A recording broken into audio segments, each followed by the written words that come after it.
Okay, boys, so we got the standings final, and we're going to talk about the play-in tournament here. And then I think the plan will be to do a video on Wolves Suns, and then maybe one more vid on just the rest of the round one matchups. Although Bucks Pacers, you could argue, deserves its own video.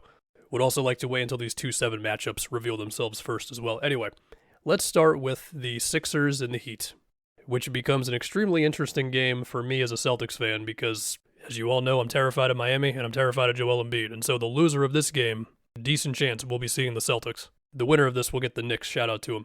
We did just get a Philly-Miami game about 10 days ago, and just some matchup stuff to look at there. The Sixers had Lowry mostly on Jimmy in that game, and yeah, Lowry's old, I know, but he's still strong as hell and he's tough to move. And in the first half of that game, the Heat went with Rozier on Maxey. Second half, they leaned a little bit more on Jimmy on Maxey, and then they would switch the Embiid-Maxey two-man games to where Jimmy was now guarding Embiid like around the free throw line. And of course, Bam can switch on anybody. And they brought a double at least once that I remember, but they also did allow Jimmy, at least on one possession I remember, to just guard Joel one-on-one. And, you know, Jimmy, obviously there's a height difference there between them. He is strong. And so, I mean, we're just going to have to see what Miami chooses to do with how to guard Maxey and Embiid. Because if it's Rozier on Maxey, in that game at least, then it was Bam dropping on Embiid Maxey actions. The fear there is you might just be giving Maxey pull-up jumpers all day. If you want to get into more of the switching stuff, then you're taking Bam away from Embiid, and of course he's your best shot at slowing down Joel, but it does slow down that initial action. We're just going to have to see. We saw both of that in their previous game. We will also see just how often Miami brings doubles on Joel post-ups, you know, so whether that's Jovic helping, whether that's Duncan Robinson or Caleb Martin or Jimmy or whoever. And as far as who you are daring to beat you from outside, if you're going to bring the doubles and stuff, I mean, like if you were to look at the percentages for the season, Oubre shooting 31% from three, yeah, not a great number. He has had some big games lately, and he did have a huge three in the fourth quarter in that Miami game, in the corner that was like pretty contested. But we're probably going to see Bam's single coverage on Joel as well, and I mean, Bam's really good, so we'll see. As far as the other side of the floor, listen, if playoff Jimmy is going to appear, it's got to happen pretty much right now. I mean, sure, like you're going to get your Duncan Robinson actions, and we will see. I mean, it's a one-game thing. He could just make 7 threes and that's it, or a similar thing with Jovic, similar thing with Kevin Love, maybe. Now, we got Tyler Hero back for the last, 5 games here. We will see if Tyler Hero and Terry Rozier are able to get pull-up jumpers off of screen actions, because I don't know if Philly is going to put 2 to the ball or, have Embiid super high on screens on them. They could. I'm not saying they won't, but we're just going to have to see. Hawk is able to go at, I don't know, Buddy Hield for some plays here and there, and, he picks up some fouls. Anything can happen in a one-game thing. And the other way, too. I mean, you could see Buddy make, 7 threes, like I said with Duncan Robinson, but again, Jimmy, if you're going to do it, now's the time to do it. And so that's, trying to get Maxey switched onto him, whether that's through getting a screen or Jimmy screening. Now, the last thing we get to is Bam, and whether that is Joel giving Bam the 16-footer, whether that's Joel dropping on screen actions that Bam might be involved in, which could open up, things for Hero, things for Rozier as well, potentially Duncan on DHOs and all that, I understand, but Bam is probably going to take a few free throw line / paint jumpers over Joel. He might have to take some of the space that Joel may or may not be giving him and go at him, and we'll just see. And of course, if you can get switches, then okay, yeah, I can gladly go at those opportunities. But yeah, should be a good time. We are going to have the game in Philly. Here's the thing. If I pick the Sixers, then I'm putting a Celtics Heat thing into the universe. But I genuinely believe the Sixers are going to win the game, which means I have cursed them because picking against Miami is just, that's a no-go this time of year, I understand. But, yeah, I'm going to take Philly in that game. Now let's go to the Lakers and the Pelicans. And, yeah, the winner of this game will have the Nuggets in round one. That's just the way it shakes sometimes. Tough break, but you got to win the game. And, of course, the funny thing is we have a game that happened today as a reference point for these teams playing each other. And, I mean, the game was basically over midway second quarter when the Lakers were up 20 points, where very early on, AD was not guarding Valanciunas, and then he was switching Zion and Valanciunas actions because LeBron was also on Zion, so they're just switching those actions, which kind of stifled those. And then on the other end, Valanciunas was not able to stop AD because Valanciunas was dropping on screens and AD had a runway to go at him, and so then Willie Green pulls Valanciunas about 3 minutes into the game. Now we've got Nance in there, and while the Lakers did pull off some high-energy plays like Reeves blocking CJ3 and LeBron getting downhill a little bit, the Pelicans were able to normalize the game a little bit. Okay, fine.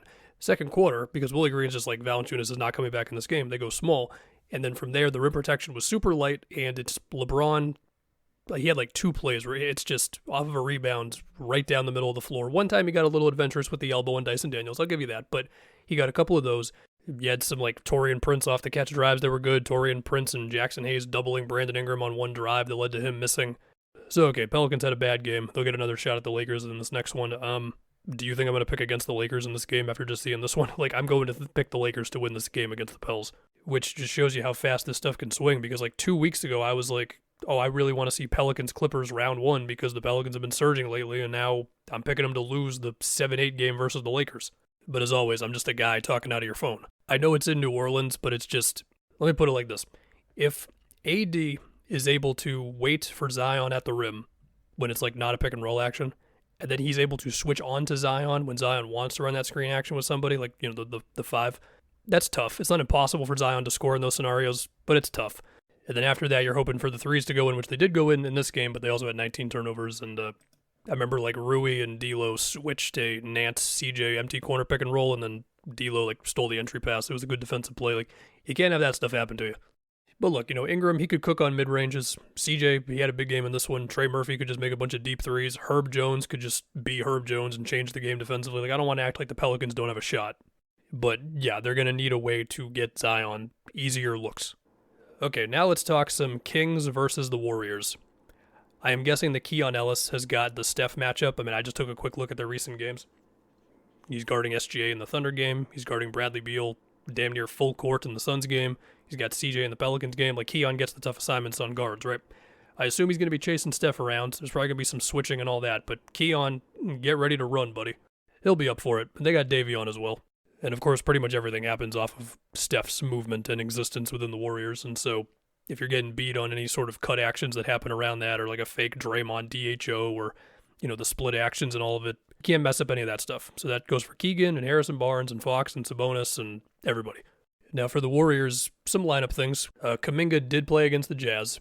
He didn't score, but he did play. He had like a 6-game stretch where he didn't play a couple weeks ago. And of course, if you can get the just downhill force that Kuminga can be sometimes, or just the post-up option that he can be, I think the Kings could have trouble with that. Wiggins has been back for like 3 games now. I'm assuming Wiggins is going to be on De'Aaron Fox. If Jackson Davis ends up starting, which is what it's been recently, I don't totally know where the Warriors are going to go with the defensive matchups when Draymond and Jackson Davis are on the court. Because it's easy to say, well, you put Jackson Davis on Sabonis, you put Draymond on Harrison Barnes, we call it a day. Definitely possible. I mean, in their recent Pelicans game, they had Jackson Davis on Valanciunas. But like in the Dallas games recently, they've had Jackson Davis on like a Derek Jones Jr. or PJ Washington. They had Draymond on Gafford. In the Lakers game, they had Draymond on Jackson Hayes, and then they had Jackson Davis playing off of Rui. So I don't know where they're going to go there. We will see with Sabonis. I mean, he's got some demons to exercise after last year's round 1, where the Warriors, with Looney and Draymond, guarded him really well in the post. Now, if Draymond's on Sabonis, then they could get more switchy on some Fox-Sabonis actions. And I do assume we'll see Draymond at center at some point in the game, in which case that, like, yeah, he's on Sabonis. And I mean, if Sabonis is dealing with Jackson Davis the most, we'll see. As far as scoring on Draymond, if we end up seeing that a lot, it is very hard to score on Draymond in the post. We all know that. Yeah, he's 6'6", but he's just a tank. So we'll see. But as far as De'Aaron Fox, and by the way, the Kings not having Malik Monk, that definitely hurts for a game like this. But with Fox, again, I'm guessing Wiggins is going to be on him. I'm assuming that Fox is going to try to put Steph in actions, you know, whether that's, you know, force the switch, or maybe you can beat him in like the 1 second Steph tries to hedge and do all that stuff to get back to his guy. You might be able to try a similar thing with Clay, who just cannot move as well as he could many years ago now. And by the way, Clay is starting again. Pods has been moved back to the bench. I don't know if it's possible for somebody to be an X factor for one game. Like, they probably are, but I think with Monk out, my like swing thing is like, does Keegan Murray go off or not? Like, does he make a bunch of moving threes? Does he make a bunch of pull-up twos that the Warriors may be conceding to him? Possibly not. I know Keon Ellis just had like 8 threes against the Thunder, but I don't know. I just, for some reason, Keegan Murray is like the guy who I'm just going to be honed in on for this one game. So yeah, anyway, I feel like I'm going to take the Warriors, which means that the Kings would be out, and then the Warriors would play the loser of Pels Lakers. Look, I think overall this Kings team is in a good spot. I'm doing this as if they've already lost the game. They could win the game by 20. I don't know. But look, love Fox and Sabonis. Love where Keegan is at in year 2. I think Keon Ellis' emergence as like that on-ball defender who can still do stuff on offense was like a necessary thing for them to find, because Davion's never totally hit as an offensive player, and he's like just shorter than Keon Ellis. But the overall team, they still need that awesome help defender, and they've been possibly the most inconsistent team all season. Now you could say, yeah, what about the Warriors? Their season's been rocky. Yeah, I know, but they have Steph Curry. I don't know what I'm saying. Anyway, now we get to Bulls-Hawks. I think between DeRozan, Kobe White, DeJounte, and Trey, someone's going to drop 35. I kind of feel like it's going to be DeRozan, who just makes like 4 really tough 15-footers in the fourth quarter to basically seal the game. I think you got Caruso to annoy the hell out of Trey or DeJounte. Io has been out the last few games with a quad injury. We'll see. So I'm going to take the Bulls with no confidence at all. Which means that I have basically predicted a Pelicans-Warriors game for the 8th seed. I'll go with the Warriors. I don't know. Very creative picks, I know. And then for the other one, I'll pick whoever loses between the Sixers and the Heat, I think is going to win the game versus the winner of Bulls-Hawks. So, okay. Which means I have predicted my greatest fear, a Celtics-Miami round 1 matchup. Hey, listen, if that's what it's got to be, then that's what it's going to be.